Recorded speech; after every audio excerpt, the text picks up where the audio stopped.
Gloire à Dieu. Bonjour, Église de Village. Aujourd'hui, c'est le dimanche des élections. J'espère que vous avez déjà voté. Si vous ne l'avez pas encore fait, c'est le temps de le faire, puisque vous avez jusqu'à 8 heures ce soir pour voter. Donc, nous vous encourageons à participer à ce concours, à cette compétition, pour encourager les candidats et pour encourager l'Église. Prions le Seigneur. Père, nous te disons merci parce que aujourd'hui, tu règnes. Nous venons de célébrer ton nom et tu as promis, Seigneur, que tu serais là. Et nous avons la certitude que tu as été là avec nous. Comme il est dit, Dieu siège au milieu des louanges de son peuple. Nous voici, Seigneur, dans ta présence. Parle-nous, Père, enseigne-nous, instruis-nous et dirige-nous. Ainsi nous te prions, au nom de Jésus. Amen. Nous sommes en train de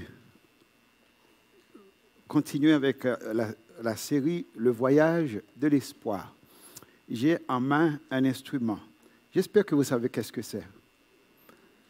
Ce n'est pas joli, mais ça veut dire que ça fait du chemin. Et ça, c'est... Comment est-ce qu'on appelle ça? Une pelle. Qu'est-ce qu'on fait avec ça? On creuse.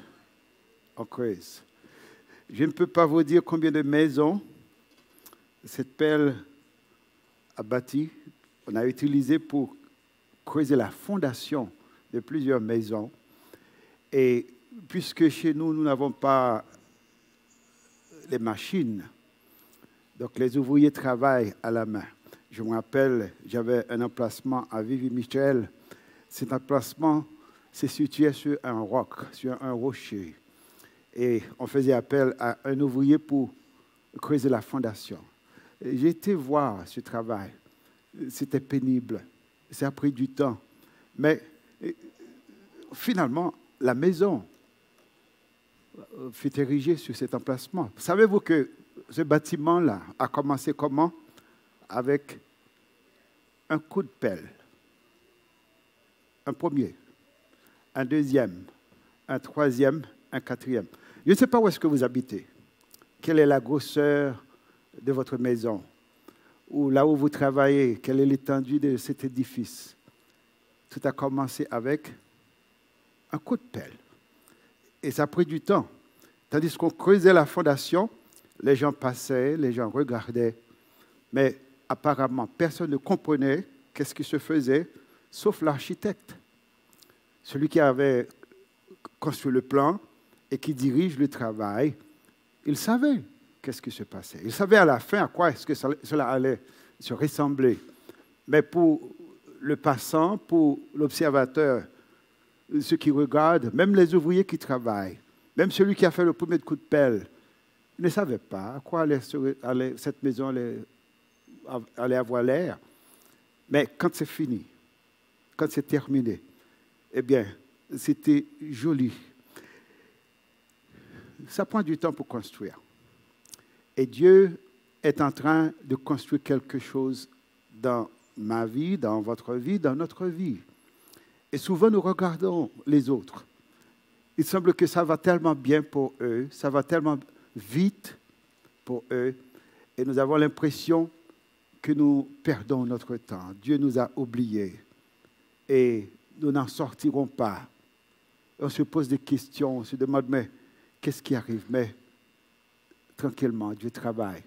Il creuse la fondation et il veut ériger quelque chose d'extraordinaire. J'aimerais qu'on retourne dans l'histoire de Jacob. Déjà dans le sein de sa mère, il luttait pour avoir la bénédiction. Au sortir du sein de sa mère, son frère l'a surpassé. Il a saisi le talon de son frère. Il l'a laissé partir, mais il a dit, on est sortis ensemble. Il n'y a pas un premier, il n'y a pas un dernier. Pouvez-vous imaginer un bébé aussi intelligent?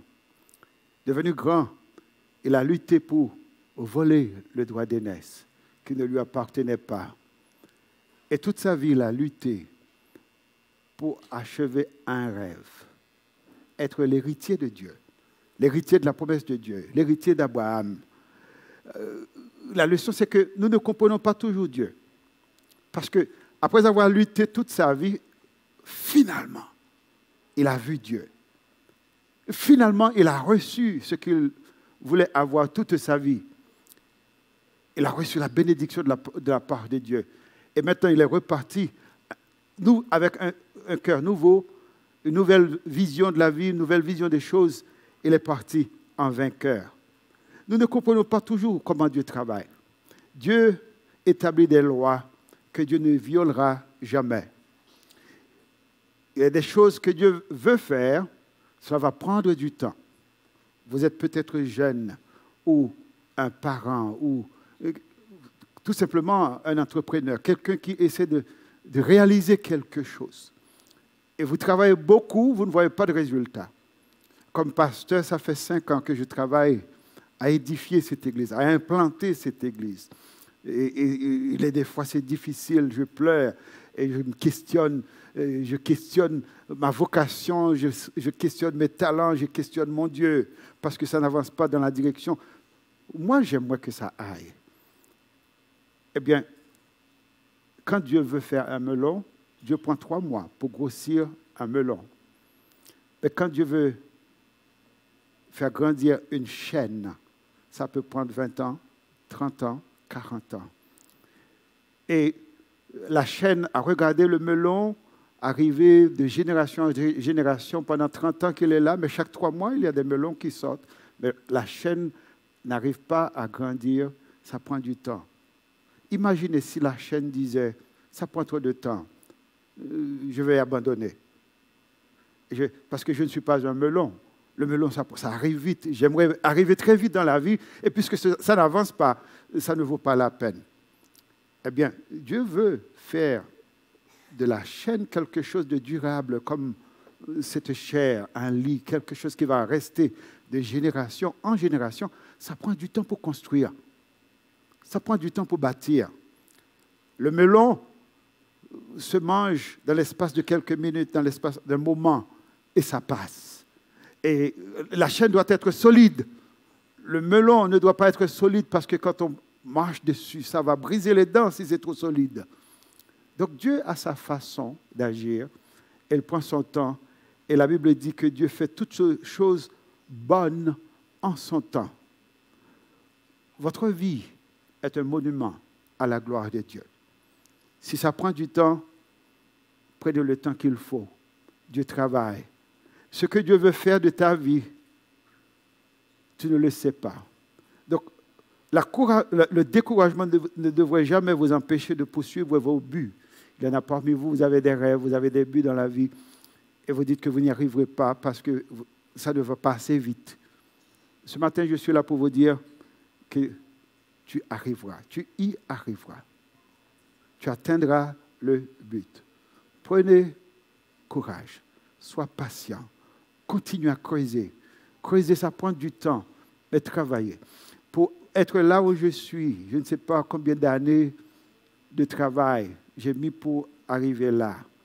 Je ne sais pas combien de nuits sans sommeil pour me préparer pour arriver là où je suis. Les choses n'arrivent pas du jour au lendemain. Il faut mettre du temps. Donc, n'oubliez pas, Dieu travaille avec une pelle dans votre vie. Soyez patient. Il arrivera. C'est ce que nous allons voir ce matin avec Jacob.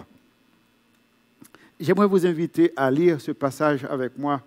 Et le titre aujourd'hui, c'est Jacob, prince avec Dieu. Quand Dieu devient réalité. Jacob devient un prince avec Dieu. Il est né menteur, il est né trompeur, il est né voleur, il est né usurpateur. Il a tous les noms. Mais maintenant qu'il a rencontré Dieu, Dieu a changé son nom. Et j'ai raconté cette histoire à une femme juive. Elle m'a dit, maintenant je comprends pourquoi est-ce qu'à chaque fois qu'un juif traverse un moment difficile, à travers cette période difficile, quand il s'en est sorti, il prend un autre nom. Ça veut dire qu'il est né de nouveau. À chaque fois qu'on a traversé une situation, une difficulté, et qu'on quand on en est sorti vivant, eh bien, on est né de nouveau. On devient une nouvelle personne. Regardez avec moi ce qui est arrivé avec Jacob. On dit que Jacob se leva la même nuit. Alors, arrêtons-nous ici pour établir le contexte. Il a volé les troupeaux de son beau-père. C'est ce qu'on avait vu la semaine dernière. Sa femme, Rachel, a volé les dieux de son père. Donc, c'était une famille de voleurs. Pourtant, c'est la famille que Dieu avait choisie. La famille à qui Dieu a fait la promesse de bénir. La famille à travers laquelle Dieu a réservé toutes les bénédictions qui vous sont destinées à vous, à moi, à chacun d'entre nous. Il dit toutes les nations, toutes les familles seront bénies en toi. Ça veut dire la bénédiction est dans cette famille et voilà que c'était une famille de voleurs. Dieu va-t-il utiliser cette famille? Comment est-ce qu'il va le faire? Et ce qui va arriver maintenant va tout changer. Il dit Jacob se leva la même nuit après avoir rencontré Laban. Ils se sont séparés parce que Laban était venu faire la guerre à Jacob. Quand il a tout volé, Laban a dit, je ne peux pas le laisser faire. Il a pris son armée, ses soldats, il est parti à la recherche de Jacob. Il a retrouvé après 3 jours, mais d'avance, Dieu a dit à Laban, faites bien attention à cet homme. Il est un voleur, il est un menteur, il est un trompeur, mais c'est mon serviteur. Pouvez-vous imaginer cela? Il est tout ce que tu dis.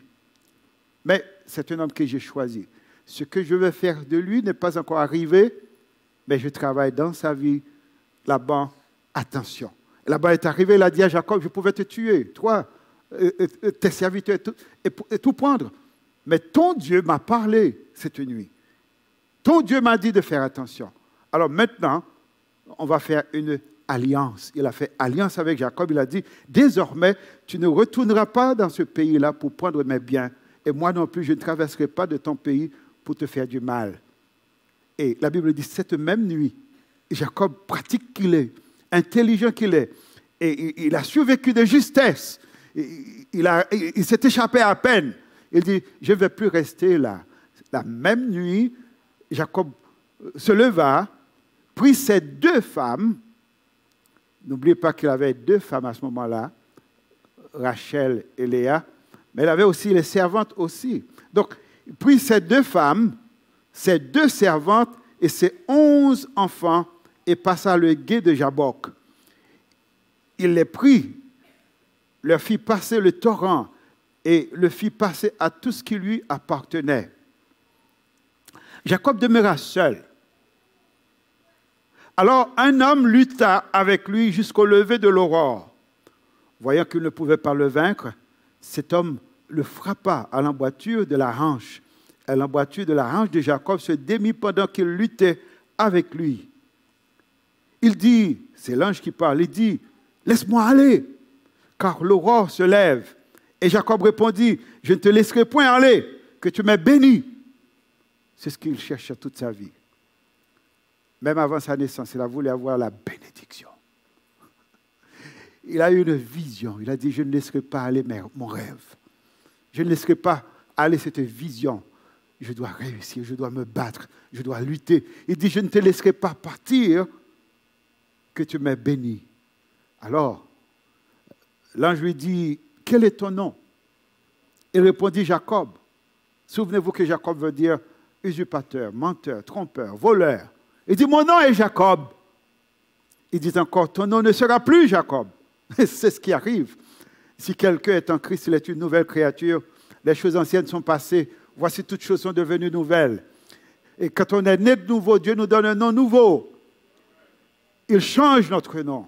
Même si je ne connais pas encore mon nom spirituel, mais Dieu le sait, je ne suis plus la même personne parce que je suis une nouvelle créature. Dieu m'a donné un nouveau nom, j'appartiens à une nouvelle famille. Il dit que tu ne t'appelleras plus Jacob, mais tu seras appelé Israël. Voyez-vous d'où vient le mot Israël? Ton nom ne sera plus Jacob, tu seras appelé Israël, car tu as lutté avec Dieu et avec les hommes, et tu as été vainqueur. Tu as lutté avec Dieu, tu as lutté avec les hommes, et tu as été vainqueur. Et Jacob l'interrogea en disant, faites-moi, je te prie, connaître ton nom. Il répondit, pourquoi me demandes-tu mon nom? Pourquoi Jacob a-t-il demandé son nom? Pourquoi?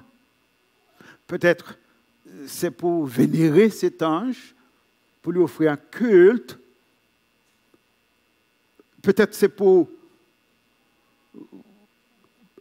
prononcer aussi une bénédiction, tandis qu'il n'était pas en position de bénir. L'ange lui demanda, mais pourquoi me demandes-tu mon nom? Et il le bénit là. Jacob appela ce lieu du nom de Péniel, car dit-il, j'ai vu Dieu face à face et mon âme a été sauvée. Jacob appela ce lieu du nom de Péniel, parce qu'il a vu Dieu. Alors, le soleil se levait.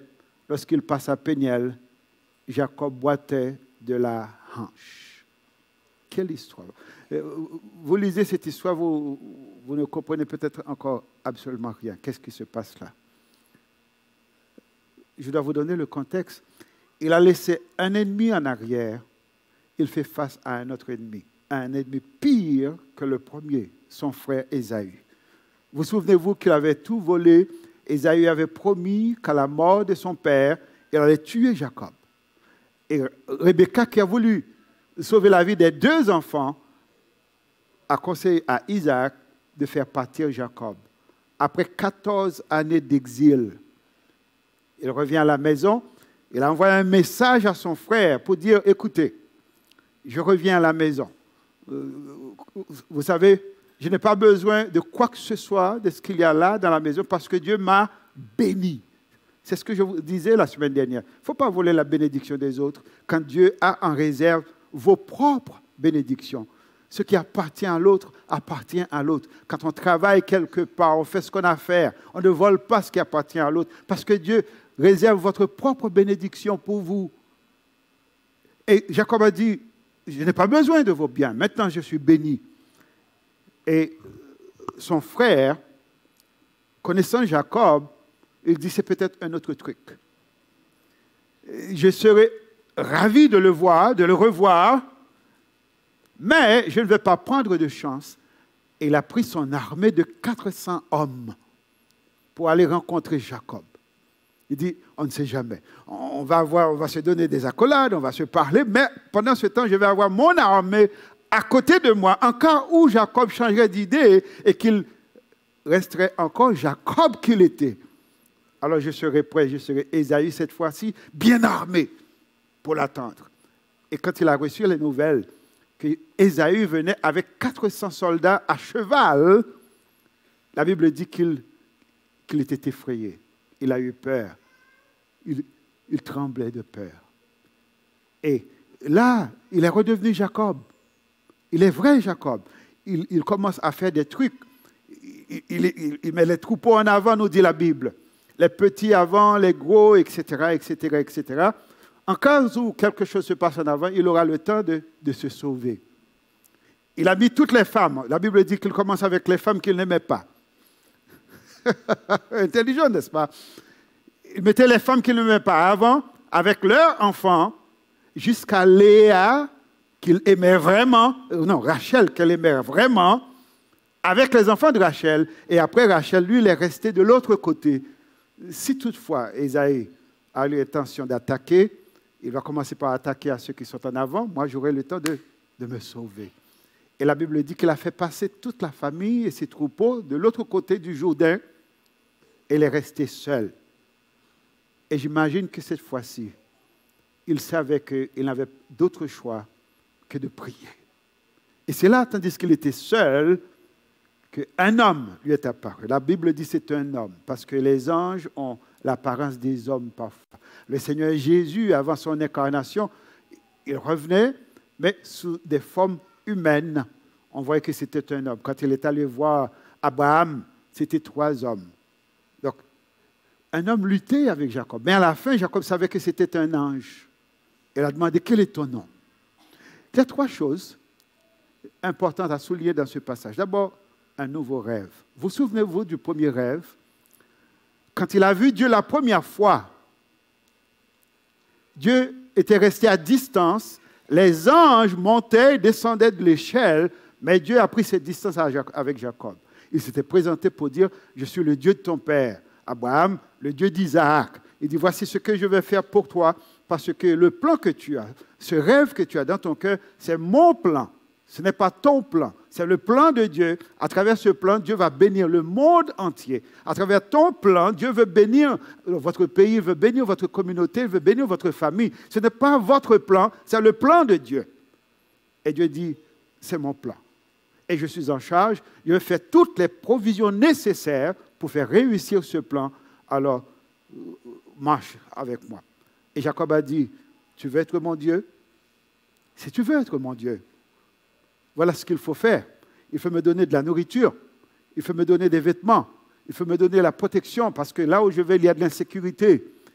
Voilà, si tu fais ces choses et que tu me ramènes chez moi, alors tu seras mon Dieu.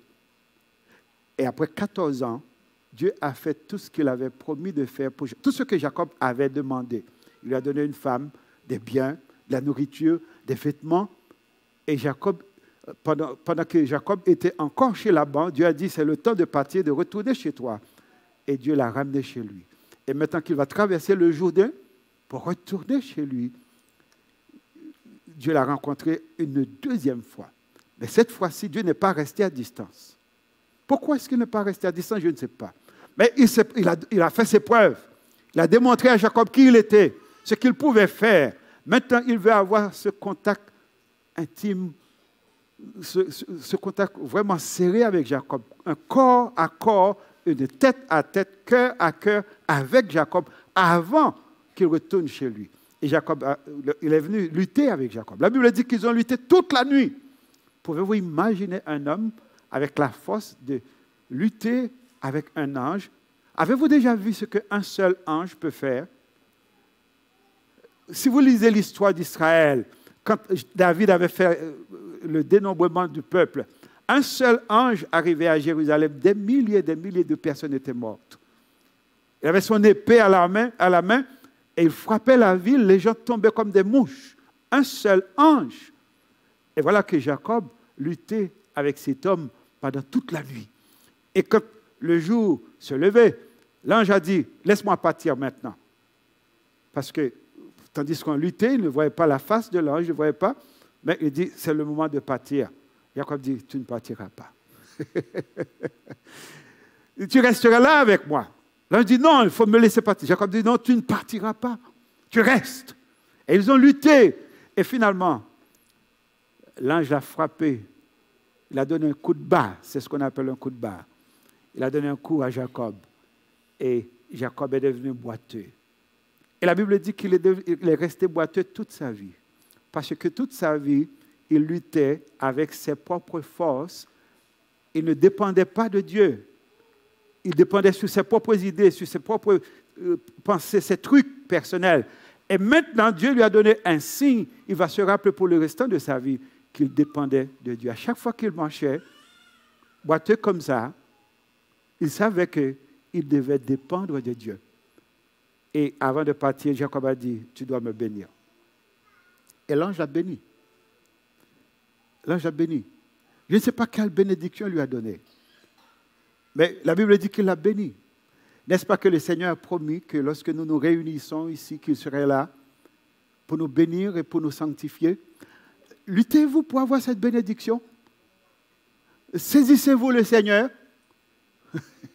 Luttez-vous avec lui. Il est là. Il est là. Et ce qui est intéressant, c'est que Dieu est là, mais il habite aussi votre cœur. Il habite mon cœur. Il ne partira pas. Il est venu pour rester avec nous. Il dit, l'Esprit de vérité habitera en vous. Il était avec vous, maintenant il sera en vous. Il ne partira pas. Luttez-vous avec Dieu pour des bénédictions dans votre vie? Est-ce que vous luttez avec Dieu? Il y a des gens qui préfèrent de murmurer, il y a des gens qui préfèrent de se plaindre, il y a des gens qui préfèrent d'abandonner. Mais Dieu veut qu'on lutte, qu'on se bat. Quand on a quelque chose qui nous est cher, Dieu ne donnera pas cela facilement. Pour être médecin, ça prend des années. Pour être ingénieur, ça prend des années. On ne se lève pas du jour et puis au lendemain, on devient ingénieur ou médecin ou autre chose. On creuse, on étudie, on travaille, on sacrifie pour y arriver. C'est seulement les Haïtiens qui croient à la magie.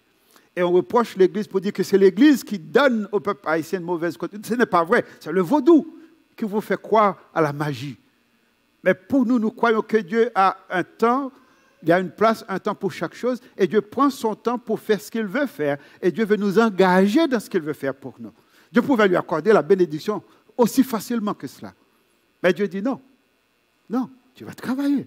Parce que Dieu n'aime pas les gens profanes. Si on vous donne, avant d'avoir travaillé, vous n'allez pas apprécier ce que Dieu vous donne. Et Dieu vous fait travailler pour lui, pour cela. Parce que Dieu n'aime pas les profanes. Vous allez profaner ce que Dieu vous donne. Regardez ce que nous faisons de ce pays. Un beau pays. Nous détruisons ce pays. Nous n'apprécions pas ce que Dieu nous donne. C'est comme si ça n'a aucune valeur. Et on laisse ce pays pour aller au Canada. Avez-vous déjà été au Canada pour voir la neige qu'il y a là, le froid qu'il y a, la misère qui est déguisée? Et il paye beaucoup d'argent pour venir prendre juste un moment de soleil, pas beaucoup de temps. Ils travaillent toute leur vie, toute l'année, pour avoir de l'argent, pour venir prendre une semaine de soleil chez vous. Et vous avez tout. Vous habitez un paradis. Et on ne fait rien. On se lamente toute la journée. Dieu lui a donné un deuxième rêve pour dire à Jacob, maintenant, je suis là dans ta vie. Je fais partie des hommes de ta vie. Si tu veux avancer, tu avances avec moi. Et Dieu lui a donné non seulement un nouveau rêve, mais un nouveau nom. Le nom d'une personne veut dire beaucoup dans la Bible. Votre nom veut dire quelque chose. Jacob était trompeur. Israël veut dire prince avec Dieu. Prince avec Dieu. Mon nom veut dire quelque chose. Je ne sais pas si vous connaissez la définition de votre nom. Mais mon nom veut dire étranger. Je suis un étranger. Et savez-vous que j'ai été étranger partout où je passe? Et c'est comme si on n'appartient jamais là où on est. Mon nom veut dire étranger, distant. C'est ce que je suis. C'est ce que ça veut dire. Et savez-vous que j'ai grandi? Je n'ai pas pu avoir beaucoup d'amis. J'ai des connaissances, j'ai des gens avec qui j'ai passé du temps, fait des activités. Mais je suis resté un étranger pour tout le monde. Même ici. Me connaissez-vous? Peut-être pas. Mon nom veut dire étranger. Ça veut dire quand vous vivez avec moi, il y a des dimensions de ma vie que vous n'allez pas pouvoir pénétrer parce que c'est mon nom. Il y a une distance, il y a un mystère autour de ce nom. Vous n'allez jamais connaître cet homme comme on veut le connaître. Et le nom, votre nom veut dire quelque chose. Et si vous ne connaissez pas la définition de votre nom, allez chercher votre nom dans un dictionnaire. Il va vous dire qu'est-ce que cela veut dire. Et vous allez voir que le nom reflète votre caractère, ce que vous êtes. Et voilà pourquoi, à notre nouvelle naissance, Dieu nous donne un nom nouveau. Parce que ce que j'étais hier, je ne le suis plus. La personne que j'étais avant, je ne le suis plus maintenant. Je suis un homme nouveau, une femme avec une nouvelle vie. Et Dieu me donne un nom nouveau. Et Jésus a dit dans le livre de l'Apocalypse, à celui qui sera vainqueur, il lui donnera un nom nouveau. Un nom que personne ne sait. Dieu seul le sait. Vous avez un nom nouveau. Et ce nouveau nom veut dire beaucoup. Et Jacob a reçu ce nouveau nom. Et pendant toute sa vie, on l'appelait Jacob encore, mais c'est après sa naissance qu'on a commencé à appeler ses enfants les enfants d'Israël. Avez-vous vu? C'était Jacob, Jacob, Jacob. Mais quand il allait mourir, on dit que c'était les enfants d'Israël, non pas les enfants de Jacob. C'était les enfants d'Israël. Et maintenant, on a le peuple d'Israël. Voyez-vous depuis quand est-ce que Dieu est fidèle? Depuis des millénaires. Ça ne date pas d'aujourd'hui que Dieu a donné ce nom à Jacob, qu'il a donné cette famille à Jacob. Parce que Israël est la nation à travers laquelle Dieu réserve la bénédiction pour le monde entier. Jésus dit à la femme samaritaine, le salut vient des Juifs. La bénédiction vient des Juifs. Alors Israël veut dire prince avec Dieu. Un nouveau rêve, un nouveau nom, mais aussi un nouveau départ. Il n'est plus ce qu'il était avant. Maintenant, il commence une vie nouvelle. Je ne suis plus voleur maintenant. Je suis Jacob. Je suis venu pour vivre avec toi, mon frère. Je suis venu pour vivre avec toi. Et Jacob a traversé le Jourdain. Il a rencontré son frère. Quand il a rencontré son frère, tout a bien été. Ils se sont réconciliés. Ils se sont parlé, disons. Ils ne s'étaient jamais réconciliés. Pouvez-vous l'imaginer? Encore aujourd'hui, la haine demeure entre ces deux peuples. Avez-vous déjà lu l'histoire d'Esther, Armand avec Mardoché? Mardoché était juif, descendant de Jacob. Armand, édomite, descendant d'Ésaü. Il se vouait d'une haine éternelle. Armand voulait tout détruire, il voulait détruire tous les juifs. Et Mardoché a détruit Armand avec tous ses amis. Donc, la haine est restée encore dans la famille. Donc, la question, amis, quand Dieu devient réalité? Il y a des moments dans notre vie, Dieu est une théorie, Dieu est une hypothèse. C'est le Dieu de mon père, le Dieu de ma mère, le Dieu de ma famille, le Dieu de mon église, le Dieu que je ne connais pas. Mais il y a un moment, Dieu devient réalité. Il veut devenir réalité dans votre vie. Jusque-là, Dieu était un étranger pour Jacob. Jacob ne faisait pas confiance à Dieu. Il voulait faire les choses à sa façon. Mais quand Dieu devient réalité dans notre vie, savez-vous, eh bien, nous pouvons faire face à toutes nos peurs avec la force de Dieu. Il va rencontrer son frère. Non pas dans ses propres forces, parce qu'il est maintenant, il est boiteux maintenant. Il n'a plus la même vigueur, il n'a plus la même force. Il commence, la Bible dit qu'il est resté boiteux toute sa vie. Mais il va rencontrer son frère avec Dieu. Dieu peut vous aider à vaincre vos craintes, vos peurs. Si vous avez un rêve dans votre cœur, n'abandonnez pas. L'abandon n'est pas une option. La peur n'est pas une option. Mais la foi pour dire, je vais lutter, je vais travailler jusqu'à ce que j'obtienne ce que Dieu m'a promis. Et il y a des fois que Dieu nous promet des choses. On vient dans la vie avec beaucoup de promesses, beaucoup de possibilités. Et on reste, on ne creuse pas, on ne travaille pas, on n'exploite pas ces opportunités parce qu'on a peur. On a peur de ce que les autres vont faire, on a peur de ce que les autres vont dire. Eh bien, on ne fait absolument rien. Savez-vous que Dieu veut qu'on creuse? C'est pour ça que j'ai amené l'appel ce matin, pour vous rappeler que la vie n'est pas de la magie, même avec Dieu. Il y a des choses que vous désirez dans la vie, vous devez vous battre, même s'il faut se battre avec Dieu pour l'avoir. Et il n'y a rien de plus extraordinaire que de lutter avec Dieu pour réclamer ce que Dieu a promis, ce qu'il donne, ce qu'il promet de donner, ce qu'il lui seul peut donner. Jacob a lutté avec Dieu. Et comment est-ce qu'on lutte avec Dieu, amis? À genoux. À genoux. On plaide avec Dieu, dans la prière. Seigneur, tu as dit ça, Seigneur. Tu as promis. Je saisis cette promesse et je m'attends à ce que tu fasses comme tu as dit. Savez-vous que la prière, ce n'est pas de dire à Dieu ce qui vous passe dans le cœur. Non, c'est de dire à Dieu ce que Dieu lui-même, il a déjà dit dans sa parole. C'est ça la prière. Il y a des gens qui font du bruit. Jésus dit non, ne multipliez pas de vaines paroles. Répétez à Dieu la promesse qu'il a faite. Priez à Dieu ses propres paroles. Et Dieu va se souvenir parce qu'il est le Dieu de la parole. Il est le Dieu qui se souvient de sa parole. Il est le Dieu qui n'oublie pas. Et quand on prie Dieu, eh bien, Dieu répond. Si vous ne comprenez pas la valeur, ce que Dieu vous donne, vous ne travaillerez pas. Eh bien, ce matin, comme Église, je crois que nous avons une promesse de Dieu sur cette Église. Comment est-ce que je le sais? Parce que je crois aux rêves. Croyez-vous aux rêves? Faites-vous des rêves? Permettez-moi de partager avec vous quelques secrets au sujet de cette Église. Quand on devait choisir un nom pour cette Église, dans mon humilité, je ne voulais pas donner de nom à l'Église parce que je disais que l'Église ne m'appartient pas. l'église appartient à la congrégation. Donc, on va faire ça démocratiquement. On va faire une réunion, on va demander aux gens de proposer des noms.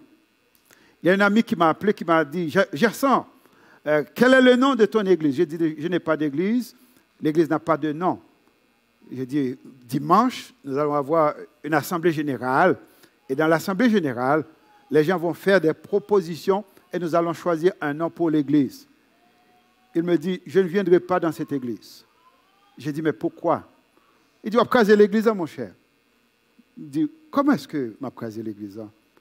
Il dit, celui qui donne le nom à l'église va prendre possession de cette église.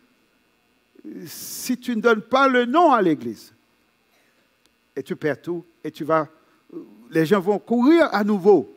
Il dit, mettez mon dans le show encore, on ne pourra pas obligé de courir. Pour moi, c'était banal. C'était simple. Et puis, j'ai prié le Seigneur. Et j'ai passé une bonne partie de la nuit à prier. Et puis, vendredi soir, samedi matin, j'ai eu un songe. Quelqu'un est venu pendant mon songe, comme Jacob a vu que c'était un homme. Il a vu que c'était un homme. Et pourtant, il a dit, j'ai vu Dieu face à face. Et je ne suis pas mort. Alors, j'ai vu cet homme qui est venu qui m'a dit, Gerson, sais-tu le nom de l'église? J'ai dit, non, je ne sais pas. Il dit, c'est l'église, le village. Généralement, quand je fais des songes, je me réveille pour écrire ce à quoi j'ai rêvé et je réveille ma femme pour dire à ma femme, hé, si m'oublier, mais qui ça me soit rêvé là? Demain matin, si m'oublier, fait me songer. Et j'ai vite fait de réveiller à ma femme, j'ai dit, j'ai eu un rêve étrange. Quelqu'un vient me dire que c'est l'église, le village. Et puis, il a saisi le nom, on a écrit. Elle a été se coucher pour dormir à nouveau. Et je me suis réveillé le matin, on a eu la réunion. Et j'ai proposé le nom. Il y a eu beaucoup de discussions autour du nom. Et puis, on a voté, l'église est appelée l'église, le village. Tout de suite après, quelqu'un a dit, écoutez, moi, ce n'est pas ce nom que j'avais pour cette église. Et je me suis dit, ben, pourquoi est-ce que la personne dirait cela maintenant que le nom a déjà été approuvé? Il dit, non, le nom que je me pour l'église, ça, c'est tel nom, tel nom, tel nom, tel nom. Et puis, je me suis dit, bon, là, je commence à comprendre. Et je dis à la personne, merci beaucoup, mais nous avons un nom. Savez-vous que ces mêmes personnes réclamaient l'église après? C'est pour ça qu'on est ici, on n'est pas là-bas. Qu'est-ce qui arriverait si la personne avait donné le nom à l'église? Si Dieu n'était pas venu pendant la nuit pour me dire, Gerson, voici le nom de cette église. Alors je me suis dit, la main de Dieu est sur cette église. Et avant, j'avais eu un autre rêve. Le Seigneur est venu me dire des choses au sujet de l'église et au sujet du pays. Ça veut dire le contexte dans lequel cette église va grandir. Dans le rêve, j'avais vu tout ce qui se passe là maintenant. Le feu à travers les rues, pays loc, du feu, barricades, toutes ces difficultés, Dieu m'a montré tout cela. Et j'ai posé des questions. Savez-vous qu'est-ce qu'il m'a dit? Mon cher Al, fais ça au bon fait. Si je peux me poser des questions. Parce que je suis curieux. Dans le rêve, j'ai vu des personnes. Il m'a montré qu'est-ce qui allait arriver avec ces personnes. Et j'ai vu le pays. J'ai commencé à poser des questions. Il dit, mon cher Al, fais ça au bon fait. Ça veut dire Dieu a ses mains, ses regards sur cette église. J'ai eu des rêves pour ma propre vie. Dès que j'étais petit comme ça, je faisais un rêve. Chaque soir, presque, je faisais le même rêve. Jusqu'à l'âge de 50 ans, c'est pour vous dire que je ne suis pas jeune maintenant. Ça veut dire que j'ai passé plus de 50 ans à rêver la même chose chaque soir. Savez-vous qu'est-ce que c'était? Je gravissais une montagne. C'était très élevé, cette montagne. Et chaque soir, moi, je me fais un petit pas, monter un petit peu mon nom Et là où vous montez dans le rêve, ça veut dire problème. OK? Donc, pendant 50 ans, chaque soir, tranquillement, et des fois j'étais fatigué, je ne pouvais pas marcher. Alors, à genoux, je grimpais. Je ne m'arrêtais jamais. Malgré les difficultés, malgré le temps, je continuais à avancer, à monter. Ce n'est qu'à l'âge de 50 ans et plus que finalement, j'ai réussi à gravir le sommet de cette montagne. J'ai vu des choses extraordinaires. Et j'avais raconté à ma femme. Arrivé au sommet, c'était d'une beauté extraordinaire. Et puis là, j'ai commencé à chanter. Pendant la nuit, Jérusalem, Jérusalem, tous tes mots sont finis. Hosanna, Amen, Alléluia, Hosanna. Et tandis que je chantais le refrain de ce chant, il y avait toute une chorale d'anges qui chantaient tout autour de moi. Hosanna, Amen, Hosanna, tous tes mots sont finis. Et puis j'ai raconté ce rêve à mon frère, il dit, mais où va le mourir? Il me dit, mon cher, c'est pas vrai, c'est que je mourir depuis en bas. C'est pas aller mourir là, je vais mourir. Il y a des gens qui sont superstitieux, c'est pas vrai. Il me dit, si je vais mourir en bas. Si je vais là, je ne vais pas mourir encore. Et savez-vous qu'à partir de ce moment, il y a tellement de choses qui ont changé dans ma vie. Dieu m'a montré que c'était un nouveau départ pour moi. Comme chrétiens, souvent, nous ne croyons pas aux rêves. Souvent, les gens font des rêves, ils m'appellent pour me demander des explications de leurs rêves. Parce que Dieu m'a parlé tellement. Savez-vous que Dieu parle à travers les rêves? Dieu parle. La Bible dit que Dieu parle de plusieurs manières. Il a parlé par des prophètes, il a parlé par des songes, par des rêves. Mais Dieu dit maintenant, il parle par le Christ. Mais Dieu n'a pas cessé de communiquer. Parce qu'il parle par le Seigneur Jésus, mais le Seigneur m'a dit, voici le nom de cette église-là. Voici qu'est-ce qui va arriver à cette église. Voici qu'est-ce qui va arriver à quelques personnes dans cette église. Et tout est arrivé comme il me l'a dit. Donc, je sais que Dieu est avec nous. Ce matin, est-ce que vous rêvez?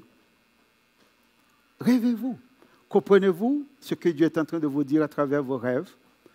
Les rêves ne remplacent pas la Bible. Les rêves ne remplacent pas la parole de Dieu. Mais Dieu parle. Et dans ce rêve, Jacob a vu que maintenant, il était prince. Et qu'il devait commencer à vivre comme un prince. Qu'il devait vivre, à marcher comme un prince. Qu'est-ce que Dieu vous dit? Est-ce qu'il y a eu ce moment dans votre vie? Avez-vous rencontré Dieu? Êtes-vous en train de prendre un nouveau départ? L'apôtre Paul a dit, marchez maintenant. Vous ne pouvez pas marcher comme vous marchiez autrefois.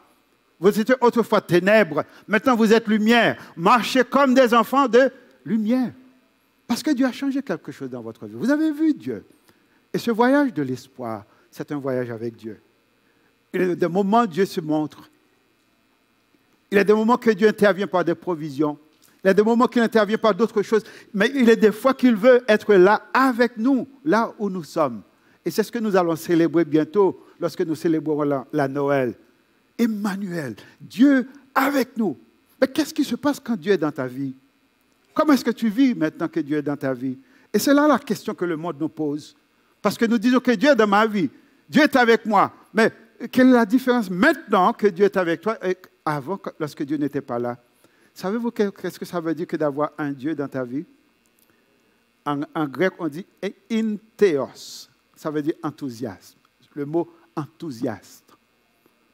Ça veut dire avoir un Dieu à l'intérieur. Ça veut dire la tristesse n'est plus. Le désespoir, c'est fini. La peur, c'est fini maintenant que Dieu habite dans mon cœur. J'ai un Dieu à l'intérieur. Le pessimisme, c'est fini. Il y a des gens qui ne veulent rien faire et qui n'ont de l'énergie pour faire absolument rien. Ils consomment toute leur vie dans la crainte. Mais Dieu habite votre cœur. Vous avez un Dieu à l'intérieur. Vous êtes un prince. Vous êtes une princesse avec Dieu. Mais comment est-ce que vous vivez votre vie? Qu'est-ce que Dieu fait dans votre vie?